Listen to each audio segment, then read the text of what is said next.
안녕하세요. 워런 버핏처럼 매일 신문을 박준모와 함께 읽으면서 투자의 고수가 됩시다. 웜의 신박 오늘 12월 17일 수요일 순서 시작하도록 하겠습니다. 오늘 수요일 맞죠? 시간이 너무 빨리 지나갑니다. 자, 웜의 소통 빨리 하고 기사 읽어보겠습니다. 채슬리 믿고 따라가는 길이 즐겁고 행복합니다. 욕심내놓고 아침 방송, 오후 방송 들으며 인사이트를 얻고 공부하며 투자를 함께하니 계좌가 많이 늘어나서 내년 봄에 주방 리모델링 설계하고 있습니다. 주식으로 벌면요 써야 됩니다. 그래야 주식으로 벌었다가 터졌다가 벌었다가 터졌다가 하면서 계좌가 우상향하긴 한데 벌었을 때는 좀 이렇게 주방 리모델링 같은 거 이런 데 돈 쓰시면 아주 기분이 좋습니다. 그리고 나중에 또 하락장이 와서 또 계좌가 또 마이너스 나도 내가 그때 번 돈으로 이렇게 리모델링을 해놔서 참 다행이다. 이렇게 또 생각하실 수가 있기 때문에 번 돈으로 일부는 조금씩 꼭 필요한 곳에 그냥 생돈으로 하기는 아까워서 못했던 것들 그런 거 좀 플렉스 하셔도 됩니다. 와우, 소원 성취했어요. 양봉, 음봉 5일 연속 맞췄어요. 요즘 같은 어려운 시장을 말이죠. 매일 아침에 모닝브리프를 들으며 하루를 시작할 수 있어 행복하고 감사합니다. 채슬리 포에버.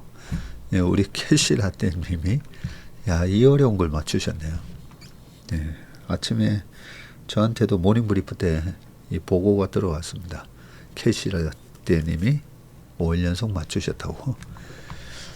그거 읽어드린다고 한 걸 까먹었는데 다시 한번 축하드립니다. 그 어려운 걸 해내셨습니다. 전문인과 함께하니 잠깐의 시련이라고 생각합니다. 시련은 있어도 실패는 없다. 정주영 회장님이 말씀하신 거잖아요. 사실 시련 없이 뭐가 되는 게 있습니까? 그죠? 그러니까 시련 없이 수익만 내는 그런 투자도 없습니다. 근데 주식시장의 변동성이 약간의 시련인데 변동성이라는 걸 당연하게 받아들이시면 마음이 편안한데 이 변동성에서 계속 손해가 커지면 어떡하나 그 두려움 때문에 고통을 받는 거잖아요. 스트레스를 받고. 주식 투자는 이렇게 왔다 갔다 하면서 계좌가 올라가는 겁니다. 왔다 갔다 할 때 이 떨어지는 거에 대한 부분이 익숙하지 않으시면 굉장히 스트레스를 받게 됩니다. 비행기를 타면 한 최소 2번에서 3번의 이 터뷸런스 이상기류 현상에 의한 비행기 떨림 현상이 있는 거잖아요. 그게 익숙한 분들은 비행기가 막 흔들리고 기내 방송으로 안전벨트를 착용하세요. 이렇게 나와도 뭐 그러려니 하고 잠도 주무시고 책도 보고 하시는 분이 많은데 잘 모르시는 분이나 너무 소심하신 분들은 이거 큰일 나는 거 아닌가 그렇게 두려움을 겪게 되는데 주식 투자도 이렇게 간간이 있는 변동성, 이 정도 변동성은 사실 아무것도 아니죠. 이 소위 말해서 풋콜 레이시오에서 막 패닉 셀링 신호가 뜨고 올해 들어와서 4월 이후로 한 번도 안 떴잖아요. 그러니까 이제 또 한 번 나올 때도 된 것 같은데요. 초록색 성문 기초 영문법 기억납니다. 채슬리는 저의 행운입니다. 오늘의 만평 속의 개미처럼 어디로 튈지 모르는 시장의 흐름 속에서 기웃기웃하게 되는 위치인 것 같네요. 라면 기사 읽다가 라면 물 끓이고 있습니다. 라고 하셨습니다.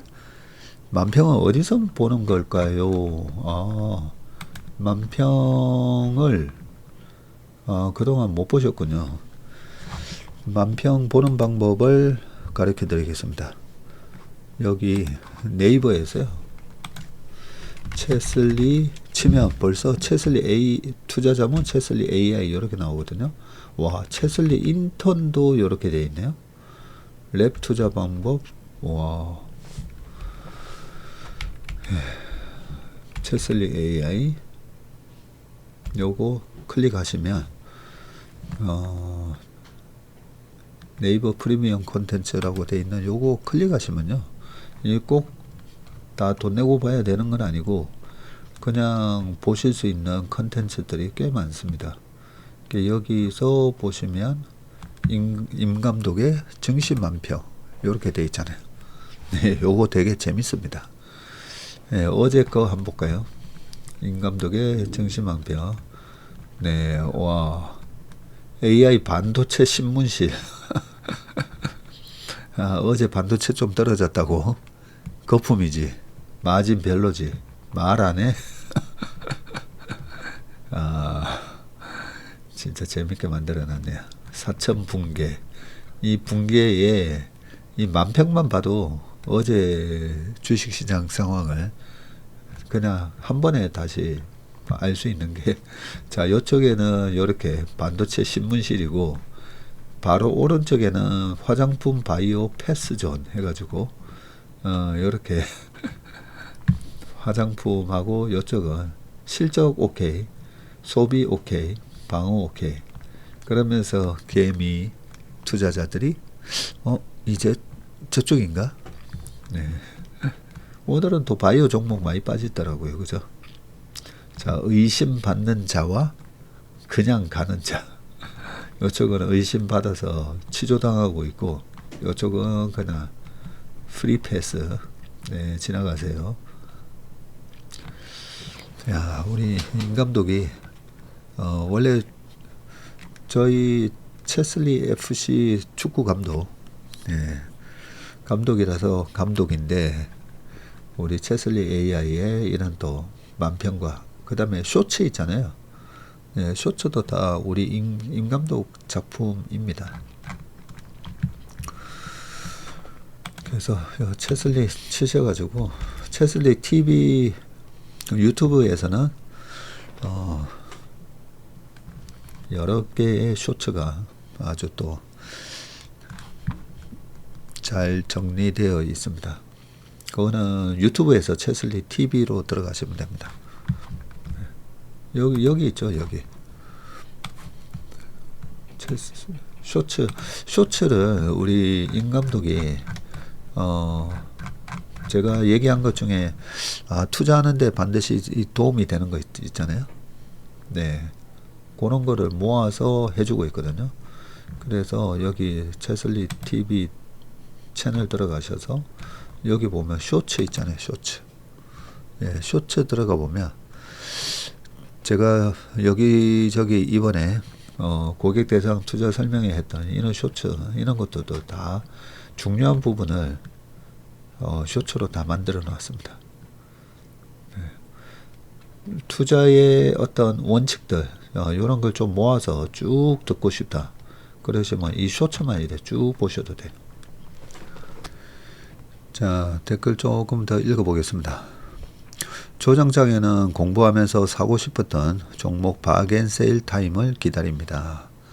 네, 고수 다 되셨습니다. 그죠? 오래전에 남동생이 프랑스 유학 중이었는데 신라면 좀 보내달라고 했던 기억이 나네요. 요즘은 프랑스에도 아마존 이런 거 다 있잖아요. 그래서 아마존에서 신청하면 다 될 것 같은데. 전문님 맞습니다. 12월 1월이 비행기 값이 아주 쌉니다. 여름은 정말 너무 비싸요. 제가 작년 여름에 이민 왔는데 편도가 겨울 왕복권보다 비쌌어요. 작년 여름에 이민 가셨군요. 우리 바쌤님이. 네. 1년 전과 지금 미국은 물가가 야금야금 올라 5일부터 생필품까지 20% 이상 올랐습니다. 앞으로 관세 여파가 계속 누적되고 더 오른 물가를 어찌 해낼지. 남편이 포워딩 일을 하는데 유로 가격 보고 놀라더라고요. 제가 그래서 그렇게 세계적으로는 달러가 약세인데 원화 가치만 바닥을 가고 있다고 온 세계가 골마가고 있는 건 아니지 걱정입니다. 그러게요. 이 달러 인덱스만 보더라도 98, 99 요렇다면 달러 가치가 다른 통화에 비해서 이제 좀 약해지고 있거든요. 근데 우리는 1470원 막 이러고 있으니까 상대적으로 달러 대비 강세로 간 유로에 비하면 우리는 더 많이 약세가 됐습니다. 원화 가치가. 안녕하세요. 영상에서 전무님이 가끔 알려주시는 영어도 틈틈이 배우는 1인입니다.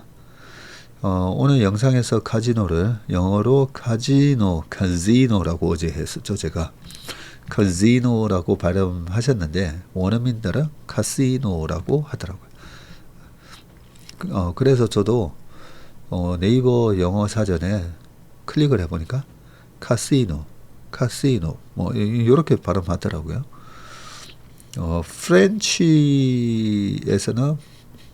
프랑스에서는 카지노라고 발음하기도 하던데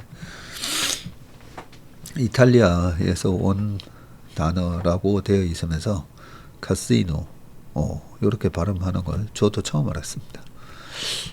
미국에서 라스베가스나 샌프란시스코에 있을 때는 그 위에 네바다 주의 제일 위쪽에 있는 레이크 타워 거기도 가보고 했었는데 많은 카지노를 가봤었는데 카시노였는 거 까먹었나 봅니다. 그죠? 그리고 하나 더 이 파티오를 페이시오라고 항상 발음했는데 여기 현지인들 못 알아들어서 나중에 발음 물어보니까 페이티오라고 하더라고요. 사실 동부랑 서부도 약간씩 발음이 다른 거 있잖아요. 그리고 똑같은 영어인데 호주에서는 또 Sunday, Monday를 Sunday, Monday. 그래서 호주에서 온 사람하고 얘기를 하는데 왜 그렇게 die 죽는다는 표현을 많이 쓰는지 뭐 die 해서 뭔가 봤더니 Monday, 네, Sunday. 아이고 뭐 얘기하면서 하여튼 네, Sunday. 그리고 우리가 미국식 영어에 익숙해져 있는데 실질적으로는 보면 또 캘리포니아 쪽이 많이 좀 발음을 굴리고 그죠? 동부로 가면 갈수록 약간 영어식 발음에 맞게 딱딱한 발음, 약간 딱딱하게 발음을 하고 있습니다. 하물며 이 좁은 우리나라에서도 발음이 다 다른데 이 텍사스 미국도 보면 또 텍사스 쪽에 또 액센트가 또 있잖아요. 그죠? 이제 2달 되어 가는데 체슬리 MP만 따라한다고 굳게 마음먹고 지금까지 잘 해왔는데 오늘 변심으로 고레아연 사타가 비싼 대가를 치르고 한 수 또 배웠습니다. 초심 벗어나지 않게 매일매일 마음 수련을 겸해서 주식 공부해 나가겠습니다. 초지일관 적어주셨습니다. 아니 고레아연은 사실 제가 올해 내년까지 또 경영권 2라운드가 시작됐다라고 생각하고 있었거든요. 하고 있었는데 미국 정부 지분 투자 속보. 근데 어제 내용을 한번 다시 쭉 본 거잖아요. 신문 기사 보면서 쭉 봤더니 이게 최 회장님 쪽에서 그 지난번 대규모 유상증자보다는 그래도 좀 나름대로 공부를 좀 하셔가지고 그럴싸한 전략을 들고 나온 거긴 한데 그 주식시장이 바보가 아니거든요. 그러니까 바로 장태음봉 2번으로 이거는 또 소액주주 가치를 훼손하는 거다. 그냥 미국 정부 참여 이러면 마치 또 미국 정부가 키워주는 회사처럼 그렇게 착각하게 만들어서 소위 말해서 그 투자자들을 현혹시키는 거죠, 사실. 그런데 주주들을. 근데 딱 따져만 봐도 이게 그냥 경영권 방어를 위한 꼼수구나. 그런 생각이 들게 마련입니다. 좀 씁쓸합니다. 저는 양쪽 다 제가 전혀 친분이 없는 부분이지만 우리나라 정치가 건전화되기 위해서 이렇게 경영권 방어를 하는 건 좋은데 그 경영권 방어를 하기 위해서는 예전에 한정칼 사태처럼 주식을 그냥 계속 더 사시면 돼요. 양쪽에서. 그래서 주총에서 아주 공정하게 법대로 하면 됩니다. 근데 그게 아니라 이렇게 지난번에 대규모 유상증자, 이번에 그런 미국 정부의 참여, 미국과의 전략적 이런 명분으로 자꾸만 주식 수가 늘어나고 주주 가치에 사실 그렇게 도움은 되지는 않거든요. 제 생각은 그렇습니다. 그런 의심을 할 수가 있기 때문에 좀 더 명확한 그게 아니라 그렇게 의심할 수 있는데 이러하니 주주가치 훼손이 아니다라는 걸 좀 명확하게 설명을 해 주실 필요가 있을 것 같습니다. 저번에 아들이 28살 대학교 4학년인데요. 저희 아들하고 동갑이네요.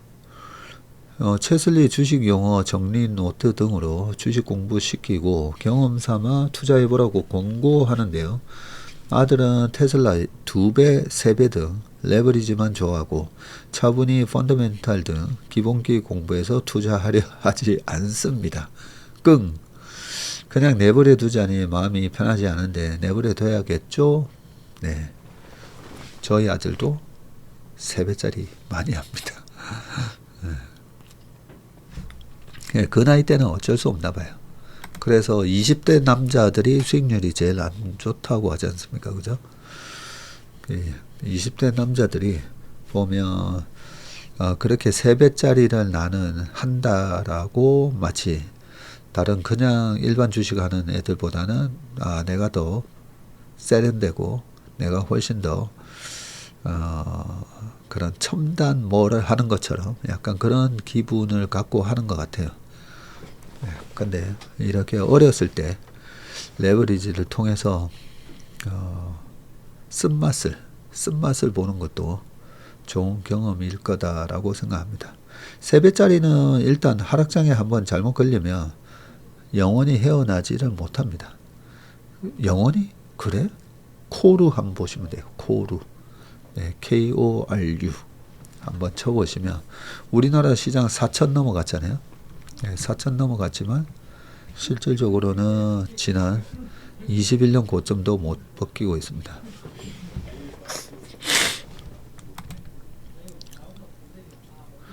아들이 적금 만기가 도래하길래 추천해 주려고 유한타증권 채슬리 랩을 챗GPT한테 질문했더니 잘 가르쳐 주네요. 와.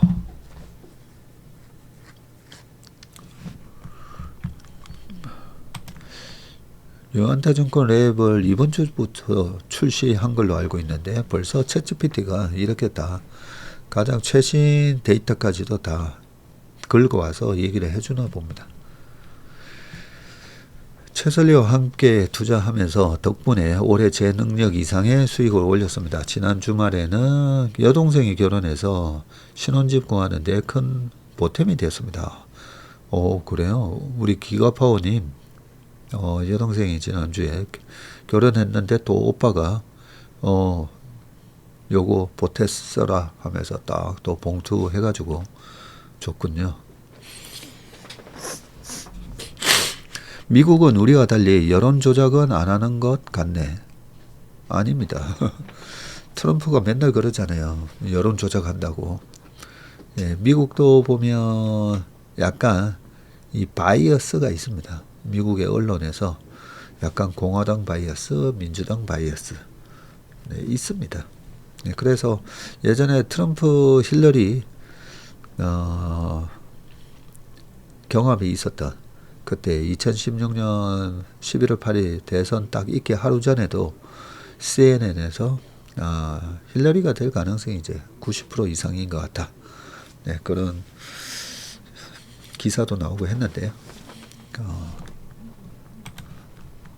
미국도 있습니다. 네. 자, 그러면 이제 신문 기사 읽어보도록 하겠습니다. 첫 번째 기사 보겠습니다. 조만장자, 백만장자, 억만장자도 아니고 조만장자. 일론 머스크 무인 로봇택시 달리자. 테슬라 주가도 질주. 미국 텍사스주 오스틴에서 운행 중인 테슬라 로봇택시입니다. 자세히 보니까 안에 옆자리에는 사람이 있고 운전석에 사람이 없습니다. 보니까 테슬라가 미국 텍사스주에서 운전자 없는 로봇택시 시험 주행을 진행 중이라고 공식 확인했고요. 이 같은 소식에 주가가 올해 최고치로 마감을 했습니다. 테슬라는 전거래일보다 3.56% 오른 475.31달러에 거래를 마쳤고요. 장중 한때 481달러까지 오르기도 했습니다. 올해 누적 상승률은 18%, 지난해 12월 기록한 사상 최고가 479.86달러에 근접을 했고요. 6월부터 테슬라는 텍사스주 오스틴에서 안전요원이나 운전자가 탑승한 상황에서 로봇택시 호출 서비스를 제한적으로 운영을 했고요. 일론 머스크는 자신의 X에서 차량에 탑승자가 없는 상태에서 시험 주행을 진행하고 있다고 밝혔고요. 다만 테슬라는 인간 안전요원 없이 상업용 로봇택시 서비스를 개시하는 시점에 대해서는 구체적인 일정을 제시하지 않았습니다. 테슬라 공식 계정도 새로운 차량 플리슨 무선 소프트웨어 업데이트를 통해서 활성화될 예정이라고 밝혔고, 플리슨 기업이 동일 소프트웨어와 관제 시스템을 통해 통합 관리 운영하는 차량 묶음을 의미하고요.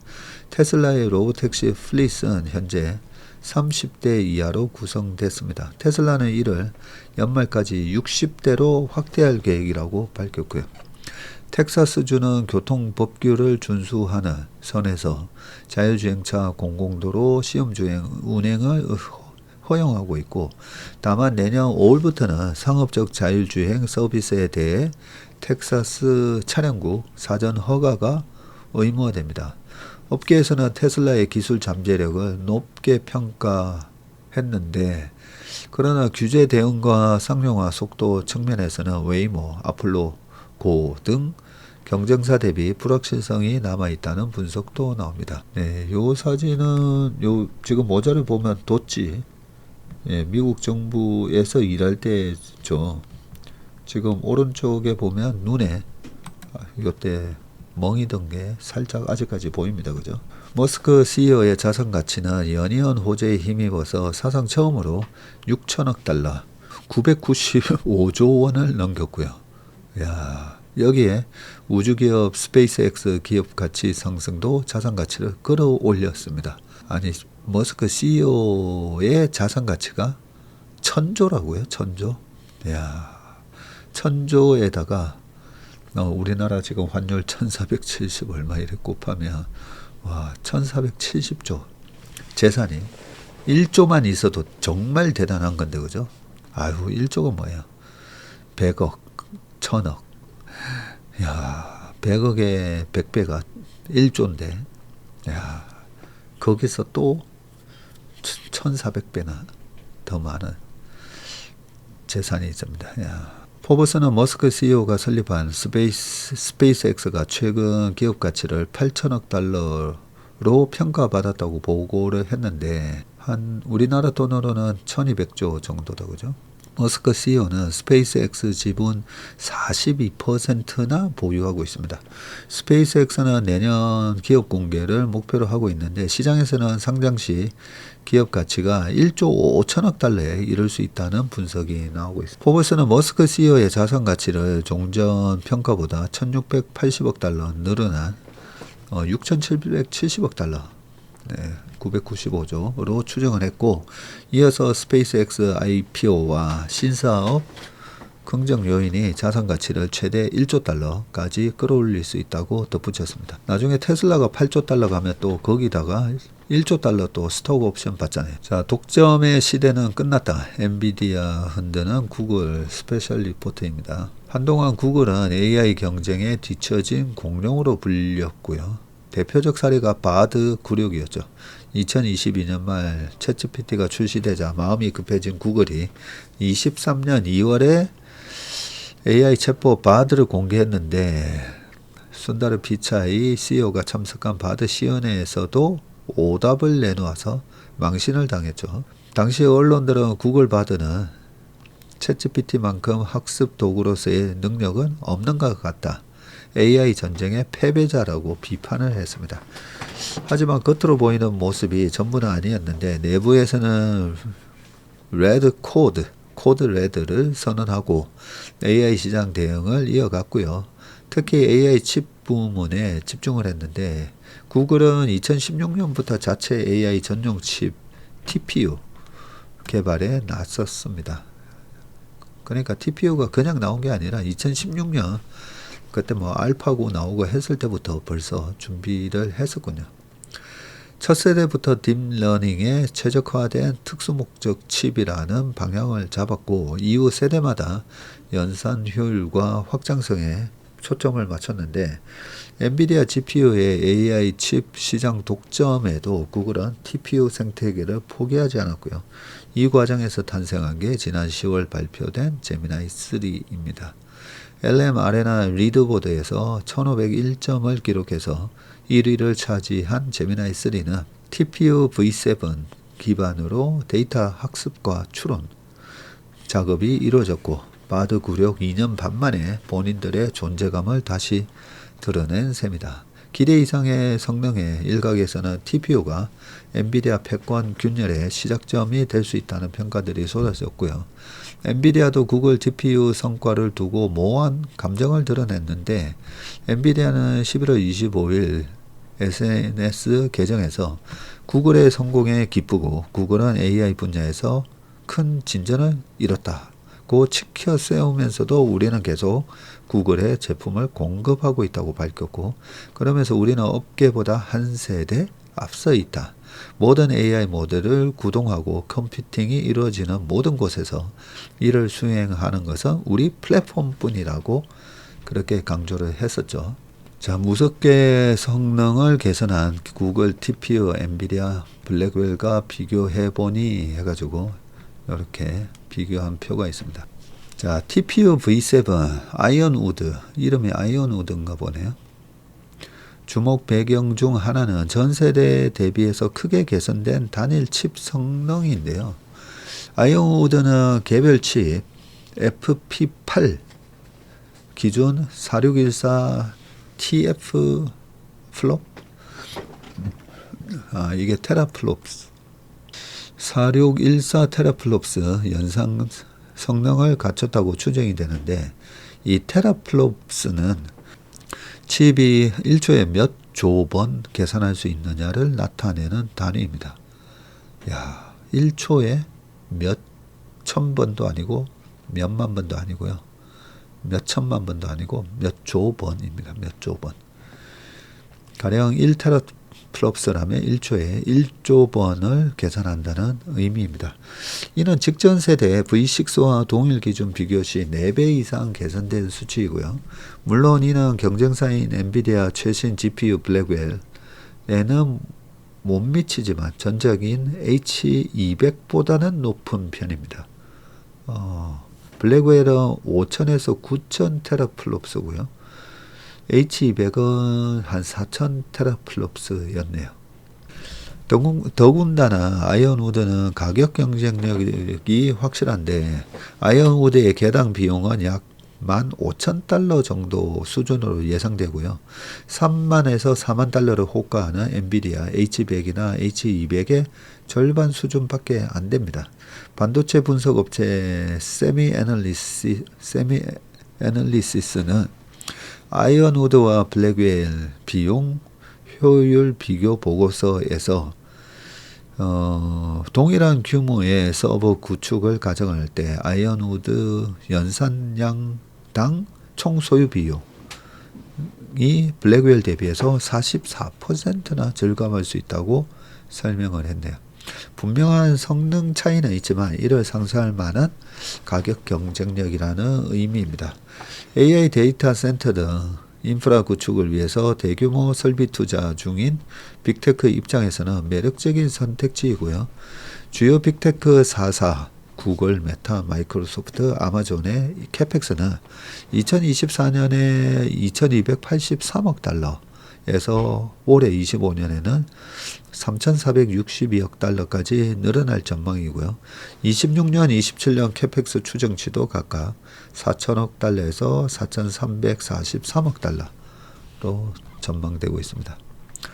관련 업계는 빅테크의 캐펙스 확대 요인 중 하나로 엔비디아 텍스를 꼽는데 엔비디아가 시장에서 강력한 독점적 위치를 차지하다 보니 기업들이 울며 겨자 먹기로 비용을 지불 중이라는 의미인데 틀린 말이 아닙니다. AI 데이터 센터 구축을 위해서는 AI 칩이 필수이고 문제는 엔비디아 GPU를 대체할 대안이 없다는 점입니다. 엔비디아가 아무리 비싼 가격을 불러도 완판 행렬이고요. 젠슨 왕은 최근 실적 설명회에서 블랙웰 판매가 폭발적이고 클라우드 GPU는 완판 상태라고 말했습니다. 빅테크 입장에서 아이언우드가 반가울 수밖에 없는 이유이고요. 구글도 이 지점을 공략 중인데 당초 TPU는 내부 워크로드 처리를 위해 설계됐지만 아이언우드를 기점으로 외부 판매에 나섰고요. 관련 업계에 따르면 구글은 지난해 TPU 전담 세일즈 조직을 신설하고 GCP 고객사, 구글 클라우드를 쓰는 고객사 대상으로 아이언우드 사용을 권장 중입니다. 외신에 따르면 구글 내부에서는 본격적인 외부 판매를 통해 엔비디아 연간 매출의 약 10%를 확보할 수 있다고 기대 중이고요. 2025 회계연도 2024년 2월에서 2025년 1월 기준 엔비디아의 연간 매출은 1,305억 달러입니다. 10%만 해도 연간 100억 달러 이상입니다. 다음은 현실이 되고 있는데 AI 모델 클로드를 개발한 엔트로픽은 지난 10월 아이언우드 100만 개가 탑재된 클라우드 이용 계약을 체결했고요. 엔트로픽이 아이언우드 100만 개가 탑재된 클라우드 이용 계약을 체결했단 말이죠. 엔비디아 핵심 고객사로 꼽히던 메타도 달라진 분위기가 감지되고 있는데 디인포메이션은 메타가 오는 2027년 가동에 들어갈 데이터 센터에다가 구글 TPU를 사용하는 방안을 검토 중이라고 보도했습니다. 자, 한종목 미래에셋증권 애널리스트는 빅테크 업체들은 캐펙스가 지속 상향되면서 비용 부담이 가중되는 상황이었고 효율적인 투자에 대한 하나의 대안을 찾은 것이라면서 TPU는 AI 학습의 필수적인 행렬 연산을 위한 낮은 정밀도 연산에 최적화돼서 연산 속도와 전력 소모 측면에서 유리하다고 합니다. 엔트로픽과 메타 이슈는 AI 훈련용 칩을 제대로 만들 수 있는 회사가 사실상 엔비디아와 구글 양강 체제로 좁혀지고 있음을 시장에 각인시킨 사례라고 설명을 했습니다. 이 기사 제목처럼요. 중요한 거는 이거죠. 독점이 끝났냐 아니냐입니다. 독점력을 가지고 있을 때의 엔비디아라 독점력을 잃고 약간 과점 체제가 된다든지 아니면 대체제가 탄생을 하면서 그러면 아무래도 가격 협상력에서 싫으면 가세요 이런 얘기를 못 하는 거죠. 그러면 싫으면 국을 찾아갈 수가 있다 보니까 그런 부분에 대해서 최근에 엔비디아의 PER이 한 25배까지 떨어졌잖아요. 이런 부분들이 다 반영이 좀 됐다라고 생각을 합니다. 자, 아까 스페이스X 얘기가 나왔는데 인류 최대 상장쇼 펼쳐지나 스페이스X 상장 기대감에 우주항공주가 급등을 했는데요. 자, 사진은 지난 8월 26일 미국 텍사스주 남부 보카치카 해변의 우주 발사 시설 스타베이스에서 발사된 스타쉽이 불을 뿜으며 우주로 올라가고 있다. 일론 머스크가 설립한 스페이스X가 26년 IPO를 공식화하면서 글로벌 우주 항공 산업 전반에 투자 열기가 확산하고 있고요. 세계 150개국 약 8천만 명에게 위성통신 서비스인 스타링크를 제공하는 업계 대표 기업이 상장에 나설 경우에는 산업 전반이 본격적인 성장 국면에 접어들 것이라는 기대감이 반영된 결과입니다. 자, 최근 일주일 사이 국내의 우주항공 관련 기업 주가가 일제히 급등을 했고요. 브렛 존슨 스페이스X CFO가 12일 주주 서한을 통해서 내년도 상장을 실제 준비 중이라고 밝히면서 IPO 추진설은 사실로 굳어졌습니다. 국내 증시에서도 관련 종목이 강세를 보였는데 하나시스템은 8일부터 15일까지 주가가 9% 상승했고요. 적어도 위성통신 시스템과 우주용 반도체 분야에서 기술력을 보유한 하나시스템은 대표적인 우주항공 수혜주로 꼽힌다고 하네요. 미국 텍사스주의 항공우주 및 방산용 특수합금 공장을 건설 중인 세아베스트의 지주는 같은 기간 동안 주가가 거의 56% 상승을 했군요. 네, 이외에 관련된 주식이 얼마 올랐고 상장지수 ETF는 뭐가 있죠? 지난주 수익률 1위는 1Q 미국 우주항공테크로 한 주 동안 9.4 올랐고요. 이 ETF는 미국 증시에 상장된 우주항공 기업에 주로 투자하면서 로켓랩과 조비 에비에이션, AST 스페이스 모바일 비중이 높다고 합니다. 네, 시장에서는 스페이스X가 내년 하반기 실제 상장에 나설 경우에는 우주항공 산업이 중대한 전환점을 맞을 것으로 보고 있는데 미국 증권가에서는 스페이스X가 역대 글로벌 IPO 가운데 최대 수준인 약 300억 달러 자금을 조달할 가능성이 있는 것으로 전망이 됩니다. 대규모 자금 유입이 현실화할 경우에는 스페이스X는 최근 한국에서도 서비스를 시작한 스타링크 사업을 중심으로 글로벌 위성통신 사업을 더욱 확장할 것으로 예상이 됩니다. 미국 증권시장에서는 올해 약 150억 달러로 추산되는 스페이스X 연매출이 내년에는 220억에서 240억 달러 수준으로 성장할 것으로 내다보고 있습니다. 매출이 벌써 한 30조 가까이 발생을 하는군요. 근데 이 기사에서 제가 보면서 내년 하반기 상장된다고 되어 있잖아요. 이렇게 어마한 그 시총의 주식이 상장이 되면 돈을 빨아가거든요. 아까 300억 달러인가 되어 있잖아요. 그게 꼭 연준에서만 돈을 빨아가는 게 아니라 이렇게 큰 시가총액이 큰 기업이 IPO를 하면 이 IPO 하면서 그 주식을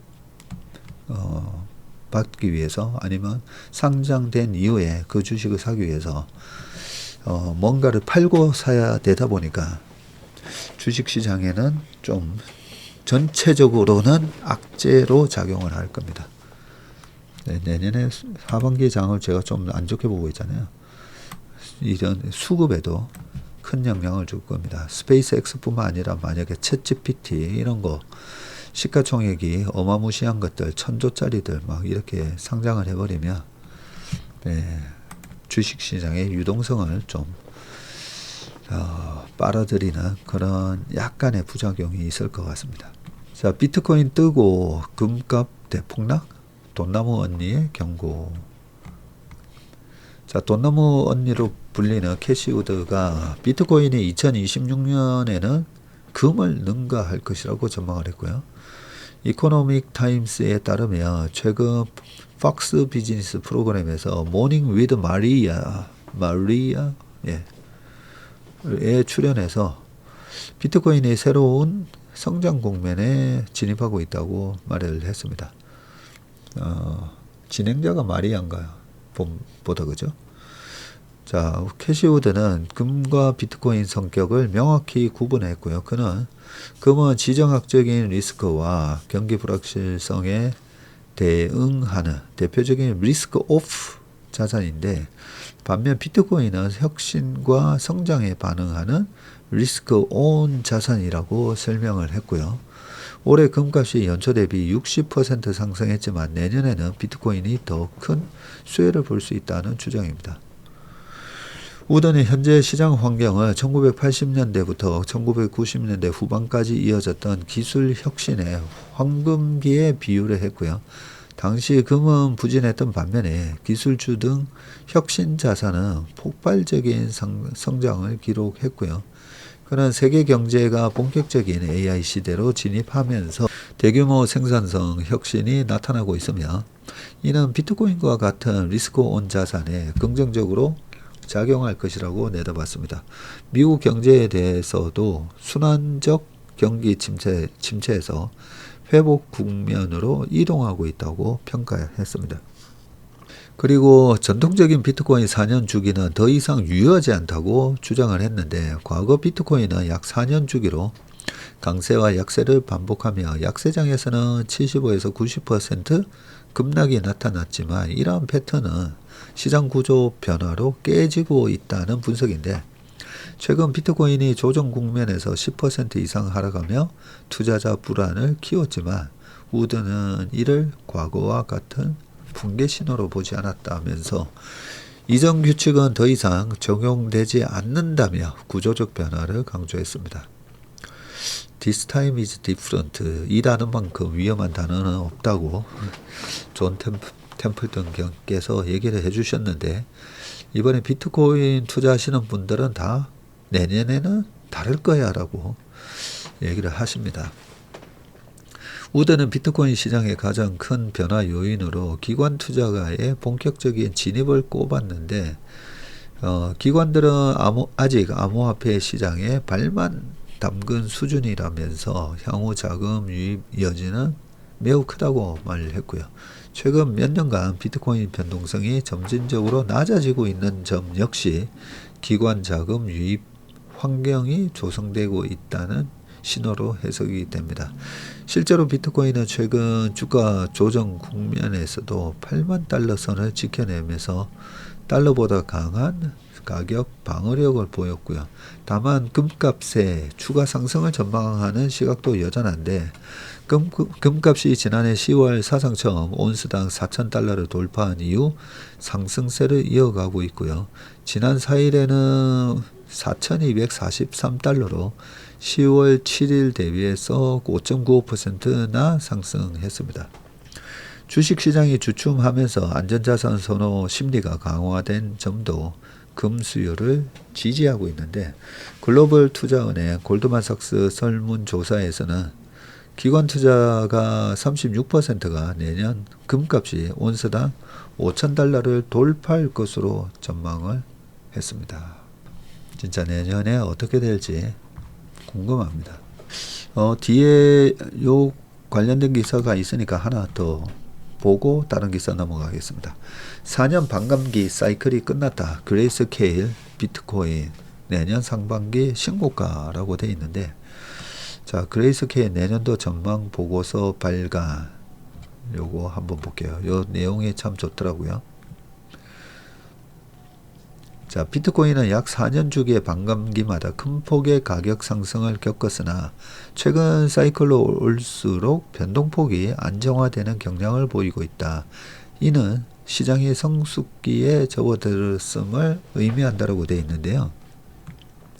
자, 이게 비트코인 프라이스 체인지입니다. 1년 전보다 가격이 어떻게 1000%, 2000%, 3000%, 4000%, 5000%라고 되어 있고요. 2012년에서 14년 요때 한 번에 상승이 있었고요. 그리고 쭉 빠지다가 2016, 17, 18년 초까지 그죠? 또 쭉 올라갑니다. 또 쭉 올라갔다가 또 박살이 납니다. 그죠? 그리고 2021년도에 올라갔다가 22년도에 또 박살이 납니다. 그리고 지금 24년 요러고 있는데 이게 1년 전 대비해서 가격 변동을 나타내다 보니까 최근에 가격이 많이 올랐는데 그 오른 가격이 잘 이렇게 눈에 보이지는 않습니다. 단지 1년 전 가격 변동으로 보니까 이제 되게 안정화됐네 이런 느낌을 주긴 한데 좀 내용을 읽어볼게요. 자, 그레이스케일의 최신 보고서를 통해서 2026년을 기관 투자의 시대로 규정하면서 비트코인이 상반기에 사상 최고가를 경신할 것으로 내다보고 있고요. 그레이스케일 리서치 팀은 2026년 디지털 자산 전망 보고서에서 비트코인 반감기 이후 약 18개월 뒤 가격이 하락한다는 기존의 시장 공식은 더 이상 유효하지 않다면서 기관 자금의 유입과 규제의 명확성이 시장의 구조적 변화를 이끌고 있다고 분석을 했습니다. 자, 이 표는 뭔가요? US Federal Government Debt as Share of GDP. 네, GDP에서 이 부채, 정부 부채가 차지하는 비율이다, 그죠? 자, 현재까지 요 액추얼 1950년도 요때 2차 세계대전이 터지면서 많은 정부 지출이 있었을 거고 그죠? 군비 마련을 위한 채권을 마련해서 요때도 100% 넘었었군요. GDP 대비. 그러다가 다시 거의 30%까지 내려왔다가 지금 100 정도 왔네요. 자, 그레이스케일은 이번 강세장의 핵심 동력으로 거시 경제적 불안과 규제 환경 개선을 꼽았는데 우선 미국의 막대한 국가 부채가 달러화 가치에 대한 의구심을 키우고 있고 보고서는 미국 연방 부채가 GDP 대비 기록적인 수준으로 치솟으면서 법정 화폐의 가치 하락, 디베이스먼트 위험이 커지고 있다고 지적을 했습니다. 이에 따라 발행량이 2100만 개로 제한된 비트코인과 이더리움이 금과 같은 가치 저장 수단으로 지위를 공고히 할 것이라는 분석이고요. 실제로 그레이스케일은 내년 3월경 2000번째 비트코인이 채굴될 것으로 예상하면서 희소성이 더욱 부각될 것으로 내다보고 있습니다. 올 한 해 이루어진 미국의 규제 완화는 기관 투자자들의 진입 장벽을 대폭 낮췄고요.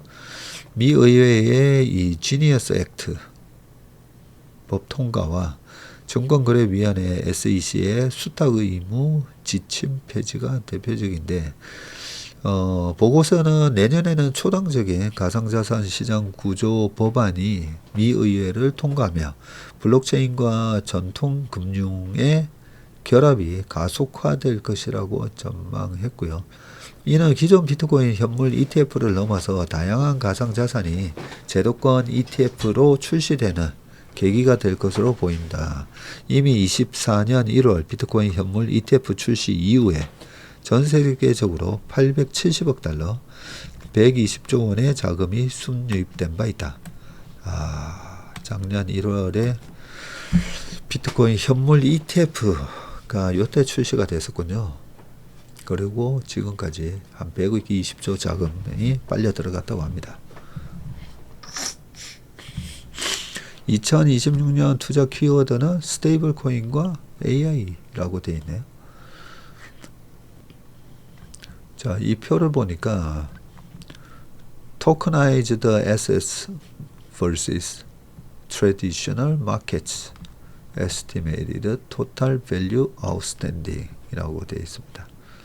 현재 토큰화된 자산 시장 규모가 350억 달러로 수백조 달러 규모의 부동산이나 채권 시장에 비하면 0.01% 수준에 불과하고요. 이는 역설적으로 향후 실물 자산의 블록체인 편입이 폭발적으로 성장할 잠재력이 있음을 시사한다라고 되어 있습니다. 자, 26년 주목해야 될 10대 투자 테마 중 하나로 스테이블 코인을 꼽았고요. 국경 간 결제와 파생상품 담보 활용이 늘어나면서 이더리움과 솔라나 그리고 트론 등의 블록체인 네트워크 활성도가 높아질 것으로 분석했습니다. 또한 AI 기술의 중앙화 문제 해결책으로 블록체인이 부상하면서 니어 프로토콜, 비트댄스 등 AI 관련 코인들의 약진도 예상이 됩니다. 이 밖에도 실물자산 토큰화, 그리고 디파이 대출의 성장, 수위와 같은 차세대 고성능 블록체인 인프라가 주요 테마로 선정이 됐습니다.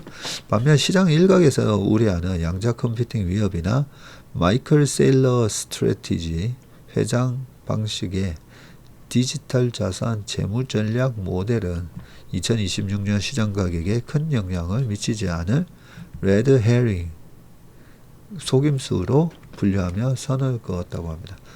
그레이스케일은 이제 가상자산 시장은 맹목적인 기대감이 아닌 실질적인 수익과 사용 가치가 있는 프로젝트 위주로 재편될 것이라면서 옥석 가리기가 본격화되는 2026년이 될 것이라고 강조했습니다.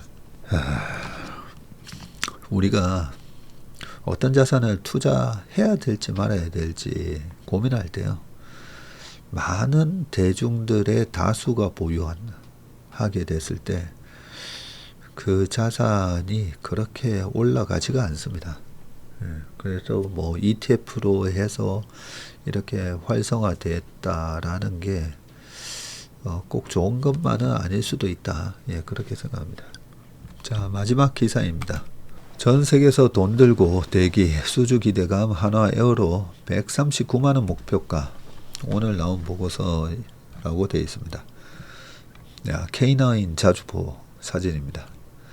방산 테마주들이 정점을 지나 다소 소강 상태에 접어들었지만 증권가에서는 한화 에어로스페이스에 대해서 주당 130만원 이상의 목표 주가를 유지하고 있다고 하고요. K9 자주포, 천무 등 대표 상품들이 해외 시장에서 스테디셀러로 자리를 잡아가고 있다는 분석인데, 자, 다올투자증권은 적정 주가를 139만원으로 유지한다라고 했고요. 지난 9월 30일 주당 112만 7천원을 기록한 이후 주춤하면서 지금 80대 후반을 기록하고 있습니다. 자, 다올투자증권은 스웨덴, 스페인, 궤도형 자주포 등에서 12조 원 규모의 수주가 결정 대기 상태이거나 기대 중인 상태라면서 천무가 글로벌 스테디셀러가 될 조짐을 보인다고 설명했습니다. 국가별 신규 수주 분석으로는 스페인의 경우 자주포 사업이 총 214문으로 사업비를 45억 유로, 7조 8천억 정도로 전망을 했습니다. 그러고 보니까 유로가 달러보다 더 강세다 보니까 요즘은 유로로 이렇게 유로를 벌어오는 회사가 좋겠네요. 물론 대부분의 결제가 다 달러로 되긴 하지만요. 루마니아에서는 IFB 보통 보병 전투 장갑차 298대 도입 사업을 두고 라인메탈사 등과 경쟁하고 있는데, 이미 K9을 현지 생산하고 있는 한화 에어로스페이스는 공장 연계 IFB 생산으로 현지화율을 높일 수 있다고 내다봤고요. 특히 다연장 로켓인 천무는 동유럽뿐만 아니라 유럽 전반에 베스트셀러 위치를 노리고 있는데, K9을 36대 운영하고 있는 에스토니아는 천무를 추가로 도입하기로 했고요. 노르웨이에서는 하이마스와 천무가 수주 경쟁을 진행 중입니다. 또 프랑스가 천무 도입을 결정할 경우 서유럽 핵심 국가에 한국 방산 기업이 진출하는 기념비적 사건이 될 것으로 분석하고 있고요. 3분기 기준으로 한화 에어로스페이스의 지상 방산 부문 실적은 전년 동기 대비해서 지금 27.4% 늘어난 2조 1천억 정도, 폴란드향 K9 18문과 천무 9대가 매출로 인식이 됐고 4분기 지상방산 부문은 매출액 3조 4,600억 원으로 전년 동기 대비해서 2.9% 늘어날 것으로 예상이 됩니다. 4분기 폴란드향 K9과 천무의 인도 대수는 각각 20문 30대 내외를 기록할 것으로 전망이 됩니다.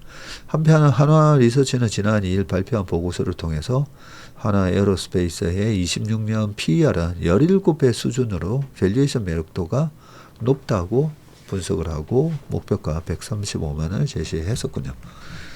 자, 기사 다 읽어봤는데 요 하나 우리가 알고 넘어가면 좋을 기사가 하나 있어서 가져왔습니다. 국민연금 국내 주식 비중을 높여 5000p 랠리 우군으로 참전시킨다 라는 내용에서 여기 쭉 보다 보니까 국민연금을 상대로 이재명 대통령이 국내 주식의 저평가 여부를 판단하고 국내 주식 비중을 확대할 수 있을지 검토하라고 했고요.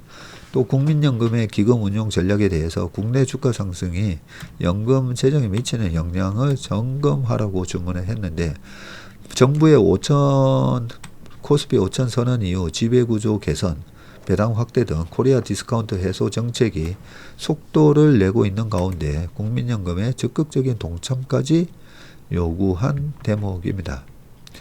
자, 이재명 대통령께서 국내 주가가 올라 150조 원, 200조 원 늘어나면서 고갈 연도가 국민연금의 이제 고갈 연도가 지금 20-30년 늘어났다는 얘기가 있다. 주가 상승이 기금 증가와 고갈 시점 변화에 어떤 영향을 줬냐고 물었고요. 이에 정은경 복지부 장관은 평가 손익이지만 현재 수익은 200조 원이 넘는다고 얘기를 했습니다. 그리고 국내 주식 보유 한도 현황도 물었는데요. 정 장관은 목표 배분이 14.9%인데 지금은 평가액 자체가 높아져서 15에서 16%까지 계속 변동하고 있다면서도 아직 상한치에 도달한 상황은 아니라고 얘기를 했고요. 이 대통령은 대한민국 주식시장이 저평가되어 있다는 것은 명백하고 10수년 동안 다른 나라는 오르는데 우리만 하향했다면서 지배구조나 후진적 시장 구조 때문이라는 인식이 오래 지속됐다고 설명을 했습니다. 그러면서 국민연금의 적극적 동참을 당부한 대목이다. 네, 이렇게 보통은 대통령 되기 전에 우리가 공약이라고 했을 때 그걸 빌공차로 해서 결국 안 지켜진다. 네, 이런 얘기가 많았는데 이렇게 꾸준히 처음에 공약하셨던 내용을 꾸준히 이렇게 체크하고 점검하고 또 지시를 하는 네, 이런 모습들이 이번 정부에서 코스피 5천을 만들겠다는 그 부분에 대해서 좀 진정성을 보여주고 계신 게 아닌가 그런 생각이 들었습니다. 국민연금이 그동안에 수익률 잘 하긴 했었는데 작년 2,500 우리 시장이 빠지고 했을 때도 좀 적극적으로 주식 다 먹으면 무조건 먹는데 그때도 목표 수익률보다 목표 이 배분 수익률이 아니라 14.9 담을 수 있도록 돼 있는데 주가가 확 빠지면서 12% 돼도 안 샀잖아요. 그래서 저는 그런 거 보면서 왜 안 사나 모르겠더라고요. 그동안에 사실 소극적으로 한 게 맞고요. 그것뿐만 아니라 여러 가지 주주 가치 훼손 조치가 있었을 때마다 국민연금이 큰형님 역할을 제가 계속 하라고 얘기를 여러 번 좀 요구를 했지 않습니까? 적극적으로 밸류에이션이 비싼 데서 막 주가만을 올리기 위해서 주식을 사라는 거는 절대 아니고요. 네, 우리나라 시장 자체의 밸류업 그리고 전략적으로 작년이나 또 내년 되면 또 시장이 어떻게 될지 모르겠습니다. 그랬을 때 연금이 우리나라 시장이 막 외국인이 때려 팔면 확 빠지고 외국인이 사면 올라가고 그렇게 변동성이 크니까 이 멀티플이 낮은 거잖아요. 좋은 주식은 뭐죠? 변동성이 낮게 이렇게 올라가는 게 좋은 주식 아니겠습니까? 그죠? 그래서 한 번씩 이렇게 외국인의 매도가 있을 때나 이럴 때 우리나라 주식이 크게 저평가돼 있을 때, 그럴 때는 연금이 나서야 되죠. 제가 그걸 투자의 본질에서도 책에도 그걸 써놨었잖아요. 코로나 때 1,400, 1,500 여기서 국민연금을 비롯해서 우리나라의 기관 투자자들, 정통부 등등 이런 데서 그 아까운 우리의 우량한 주식을 그 헐값에 거래될 때 그럴 때 사야죠.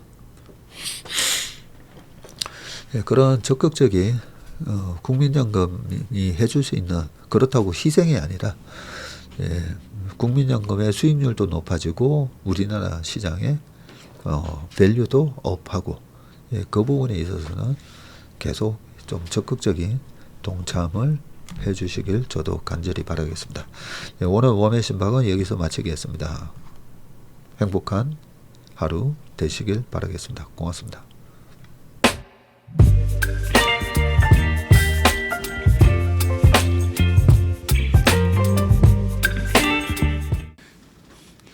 안녕하세요. 채슬리 투자자문의 박세익입니다. 최근 저와 채슬리 이름을 도용해서 투자 사이트라든지 밴드, 텔레그램, 카톡 채널 등에서 이 리딩방으로 유도한 뒤에 금전적인 피해를 입히는 이 사칭 사례가 빈번하게 지금 발생하고 있습니다. 저를 비롯해서 저희 채슬리 투자자문의 임직원들은 SNS나 온라인 채널 등을 통해서 일체의 투자자문 활동을 하지 않고 있습니다. 저희는 정식 자문을 하기 위해서는 반드시 저희 회사에 내방하셔서 계약서 작성 절차를 거쳐서 진행되기 때문에 이에 모든 유료 무료 지금 투자자문 행위는 불법이므로 각별히 주의하시길 바라겠습니다. 의심스러운 채널이나 메시지를 받으시면요, 그냥 피해를 방지하기 위해서 즉시 신고하시거나 삭제하시길 바라겠습니다. 대부분의 사례가 이 사칭 사례에 피해를 보신 분들의 핸드폰을 제가 보면 이 방에 오셔서 무료로 투자를 도와드립니다. 뭐 이런 얘기를 하고 있고요. 거기에 보면 어떤 밴드로, 특정 밴드로 유도한 다음에 돈을 송금하라고 되어 있습니다. 그 과정에서 저희하고의 일체 계약 관계가 없기 때문에 그렇게 돈을 송금하라고 하는 부분에 있어서 특히나 유의를 좀 해주시기 바라겠습니다. 저뿐만 아니라 많은 또 저희 업계의 유명인을 사칭한 그런 사칭방도 많이 지금 기승을 부리고 있는데요. 공통적인 특징이 앞으로 몇백 %가 날 급등주를 알려줄 테니까 이 방에 가입을 하라. 그러고 난 다음에 금전적인 부분을 갖다가 송금을 요청하는 그런 형태의 수법을 쓰고 있기 때문에 그렇게 무료로 주식을 알려드립니다. 이런 문자를 받으시면 바로바로 삭제를 하시길 바라겠습니다. 저희 채슬리와 채슬리 임직원들을 많이 사랑해 주시는 저희 채슬리의 고객분들, 그리고 저희 채슬리의 이 구독자분들이 이런 사칭 피해가 일체 발생하지 않기를 바랍니다. 그러면 여러분들의 가정과 일터에서 항상 평화와